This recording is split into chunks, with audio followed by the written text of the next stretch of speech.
Today I had a customer drop off the super cool vintage Stihl 015 AV chainsaw. The saw is probably from the late 70s, early 80s, and it was not running.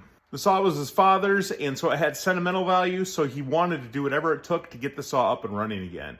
This particular saw is in excellent shape, as you can see. Almost all the paint is still intact, all the parts are there, nothing's broke, and even the original bar still has all the paint.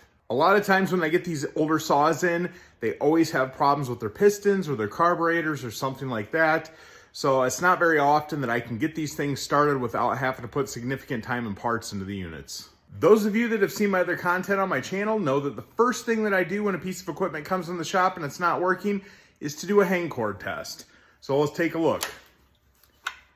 This particular saw is holding excellent compression, and it does not have a piston related issue.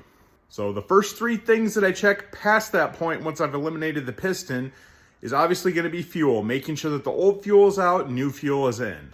The second thing is going to be to check the carburetor. I take the carburetor apart, make sure that there's no debris in there and everything's functioning properly.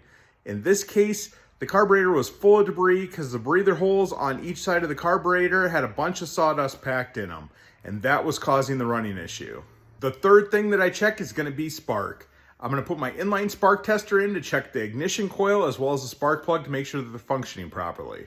Once I got the carburetor cleaned out, the saw was still having intermittent running issues, so I checked the spark plug and it had a Champion spark plug in it. Anybody that watches my videos knows that I will only use NGK or Bosch spark plugs in the equipment repairs.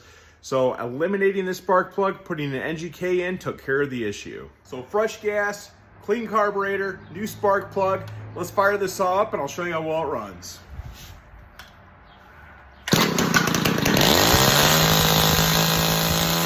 It's not always possible to bring these vintage saws back to life, but when I can, it's awesome to hear these saws run.